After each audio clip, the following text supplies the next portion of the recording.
প্রকৃতপক্ষে রাতের বেলা জার্নিটা খুবই ভালো লাগে, কারণ হালকা হালকা শীত, তারপরে কোলাহল কম থাকে। রাতের বেলা কোনো গাড়িকে সংকেত দেওয়া যায়, আবার অন্য গাড়িও সংকেত দিয়ে থাকে।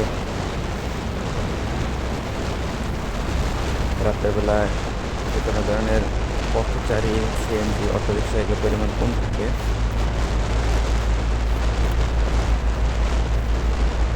আর বিশেষ করে হাই রোডে নাইট ড্রাইভটা খুবই ভালো, যদি পর্যাপ্ত পরিমাণে হেডলাইটে আলো থাকে এবং নিজের ভিজিবিলিটি ঠিক থাকে।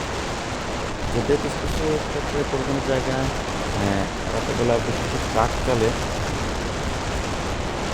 ট্রাকগুলোকে একটু সতর্ক থাকতে হবে। ট্রাক ড্রাইভার সারাদিন পরিশ্রম করার পরে তারা রাতের বেলায় কিছু নেমে আসে, যে কারণে রাতের বেলা দেখা যায় যে ট্রাক কিছু ডানে যায়, চিৎকার ক্ষতি করতে যায়, নিয়ে যায়।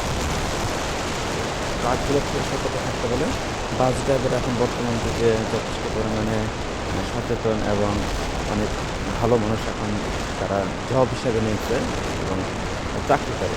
যে কারণে বাস ড্রাইভাররা যারা এখন একটু সুন্দর মনের মানুষ, তারা সবসময় সবার সাথে সুন্দর আচরণ করে চলে। আগে যেরকম দেখা যেত যে একটা গাড়ি চালক মানেই তারা একটু উচ্ছৃঙ্খল বা অনিয়মকারী বা মানুষকে মূল্যায়ন করে না, সম্মান দিতে পারে না। কিন্তু বর্তমান যুগে নাইট কোচ চালায় ভালো ভালো শিক্ষিত অনেক ভালো ভালো মানুষ, এবং তারা অন্যান্য গাড়ি চালকদেরকে সম্মান দেয়, সুযোগ দেয়, তাদের সাথে যদি বিনিময় করে, এবং রাস্তায় জার্নির সময় তারা নিজেরাই একে অপরের বন্ধুসুলভ ব্যবহার করে।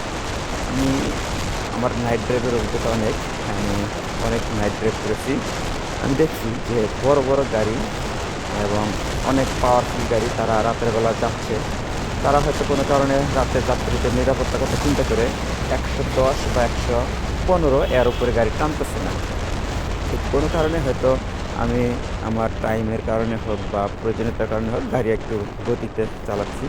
সেক্ষেত্রে যদি আমি একটা বড় গাড়িকে পিছন থেকে দিয়ে 2 বা 3 বার ফ্লাশ দেই, ইন্ডিকেটার দেই, পরে দেখা যাচ্ছে সে দেখে শুনে তার লাইটিং সিগন্যাল দ্বারা আমাকে বুঝিয়ে দিচ্ছে যে ঠিক আছে, ওভারটেক করা যাবে বা ওভারটেক করা যাবে না। তো সঙ্গে সঙ্গে সে সাইড দিয়ে দিচ্ছে।